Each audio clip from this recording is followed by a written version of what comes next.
Qirg'iz bo'z uyi UNESCOning ro'yxatiga kirdi. Mazkur uyni dunyo meroslari qatoriga kiritish bo'yicha ovoz berish chorshanba kuni Parijda bo'lib o'tdi.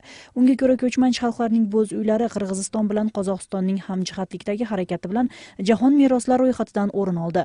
Ovoz berishda 170 dan oshiq davlat vakillari bo'z uyni Qirg'iz bilan Qozoq xalqiga taalluqli do'stona meros deb tan oldi. Bungacha Sulaymontog', Manas uchligi, Shirdoq, Olakigiz va tarixiy nomlar Suyab, Bolosog'in shaharlari bu ro'yxatdan o'rin olgan edi. Qirg'izistonlik delegatsiyalarning rahbari Jo'g'ir kengash deputati Qarg'anbek Samakovning ma'lumotiga ko'ra, keyingi navbatda Aytish, Ko'pkari, O'zgen minorasi, Tashrabot va Safedbulon tarixiy majmualari turibdi. Jalolobod shahrida joylashgan Janubiy hudud yurak-qon tomirlari ilmiy izlanish markazi faoliyatini 1,5 oydan beri to'xtatgan. Shu sabab operatsiyaga navbat kutayotgan bemorlar hukumatga va mahalliy rahbariyatga murojaat yo'lladi. Bu haqda Novqat rayonidan kelgan bemor Jumabek Rahimberdiyev bildirdi. Markaz direktorining o'rinbosari Venera O'runbayevaning ta'kidlashicha, shifoxonada qo'shimcha elektr va transformator yo'qligi sababli operatsiya qilish vaqtinchalik to'xtatilgan. Mazkur markazning ishini qayta davom ettirish uchun 8,5 million so'm sarflanadi. 10 oktyabr kuni ushbu muassasada jarrohlik vaqtida elektr o'chib qolib, shifokorlar ishini telefon yorug'ligi bilan davom ettirishgan. Shundan so'ng bu masala hukumatda qaralib, transformator bilan ta'mirlash topshirig'i berilgan. Hozir og'ir ahvoldagi 10 nafar bemor tezkor operatsiyaga muhtoj. Yana 300 ga yaqini navbatda turibdi. Ilmiy markaz 2011-yili ochilib, joriy yil boshidan beri 110 nafar insonning yuragini operatsiya qilgan. Jo'g'ir kengashining deputati Nurlan To'rabekov qalbaki diplom qo'llaganini maxsus tashkil topgan deputat komissiyasi tasdiqladi. Xalq vakillari Bosh prokuraturaning taklifi bilan hamkasbining oliy ma'lumoti to'g'risida ma'lumotni tekshiruvga olgan edi. Bu haqda Kirtak matbuoti parlamentdagi manbasiga iqtibos keltirib xabar berdi. Buning natijasi qanday bo'lishiga qaramay, komissiya a'zolari hali ham bir qarorga kelmadi. Ularning qo'lida 2155 raqamli diplom haqiqatan ham To'rabekovga berilmagani to'g'risida dalillar bor. Uning o'zi hujjatning yo'qligini aytish bilan komissiyaga diplomni ko'rsatmadi, dedi manba. Eslatib o'tsak, Bosh prokuratura parlamentdagi Arnamis fraksiyasining deputati Nurlan To'rabekovga Qirg'iziston Respublikasining Jinoyat kodeksi, tovlamachilik va davlat mukofotlarini, muhrlarini, shtamplarini, blankalarini tayyorlash, sotish yoki foydalanish moddalari bo'yicha jinoyat ishini qo'zg'agan. Biometrik ma'lumotlarni topshirmagan fuqarolarga jarima solinishi mumkin. Loyiha hozirda tegishli xizmatlar tomonidan muhokama qilinmoqda. Jarimaga tortish bilan hukumat vakillari ma'lumot topshirishga e'tibor qaratmagan fuqarolarning bioma'lumotlarini o'z vaqtida to'plab, sharoit yaratish maqsadini ko'zlamoqda. Bu orada xalq orasida mazkur ma'lumotlarning sir saqlanishiga gumonlanib, ma'lumotlarni topshirishdan bosh tortganlar ham bo'lmoqda. Lekin 10 kun ichida 20 ming odamning bioma'lumotlarini olgan tegishli xizmat xodimlari har bir fuqaroning shaxsiy ma'lumotlari sir saqlanishiga kafolat borligini bildirishdi. O'lkada fuqarolarning biometrik ma'lumotlarini yig'ish ishlari 1-sentyabrdan boshlangan. Ro'yxatga olish kelasi yilning 1-iyulida yakunlanishi kerak. Davlat ro'yxatga olish xizmati biometrik ma'lumotni berishdan bosh tortgan fuqarolar jarimaga tortilishi kerakligini taklif qilishmoqda. Biroq bu tashabbusni ishga oshirish va jarima pulning o'lchami hozircha aniq emas. Biometrikalik ma'lumot topshirish bo'yicha jarandar bu bekor topshirishmoqchi.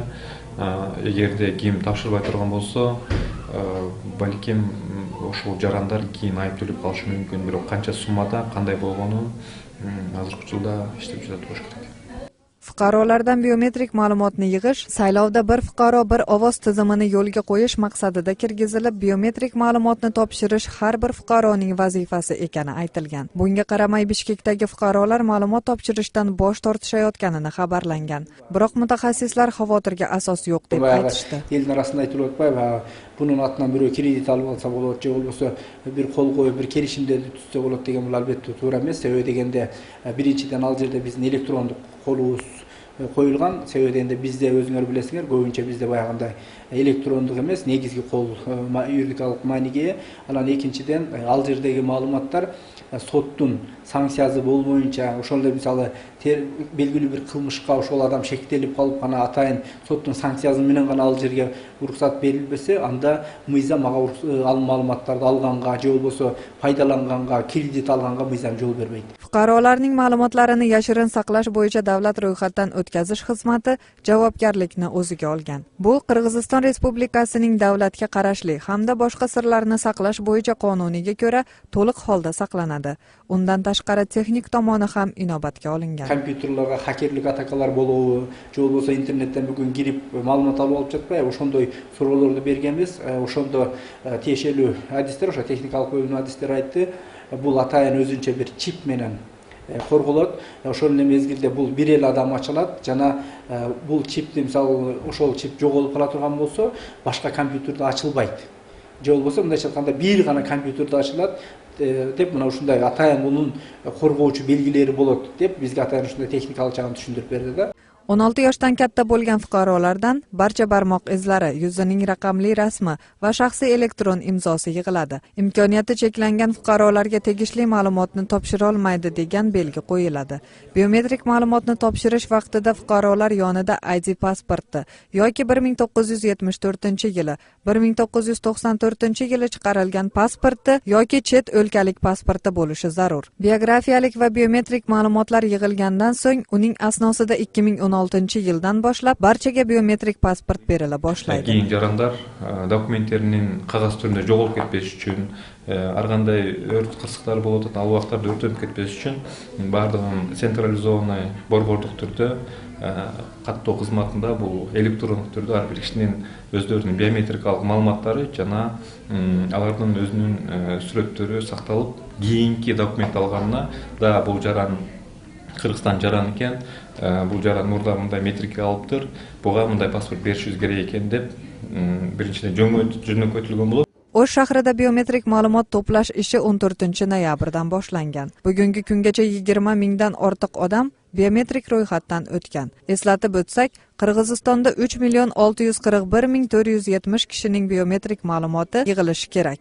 Muhojirlar uchun esa Rossiya va Qozog'istonda ma'lumotlarni to'plash markazlari ochilgan. Ra'noy Nazarova, Adina Do'sumbetova, Zambuzrikov, Intimaq. Mavzuni davom ettirgan holda bugungi kunda Qirg'izistonda 335 ming kishi biometrik ro'yxatdan o'tdi. Buning ichidan 64 mingdan oshiq fuqaro Bishkek shahrining aholisi. Jami bo'lib Qirg'iziston bo'yicha fuqarolarning biometrik ma'lumotni to'plovchi 830 ta joy ishlamoqda. Biometrik ma'lumot yig'ish hamkorligi Bishkekda 20-oktyabrda, hududlarda 10-oktyabrda boshlangan. Qirg'izistonning jamoasi olish kurashi bo'yicha jahon chempionatida 4 medalni qo'lga kiritdi. Bu haqda Davlat jismoniy tarbiya va sport agentligining matbuot xizmati e'lon qildi. Chempionatda klassik va erkin kurash bo'yicha medallar o'ynatilgan. Klassik turda 2013-yildagi Butunjahon universiadasida 90 kg vazn kategoriyasigachalar orasida chempionlik nomini olgan Nurbek Qo'jabekov oltin medal sohibi bo'ldi. Bundan tashqari erkin kurash bo'yicha Ziyamidin Satibekov kumush medalga, Islom Dulat o'g'li bronza medalga, ayollar orasidagi musobaqada Elza Abduqadirova bronza medalga ega bo'lishdi. Jamoa hisobida Qirg'iziston 22 davlatning ichidan 5-o'rinni egalladi. Qirg'izistondan bu chempionatga 12 sportchi qatnashgan.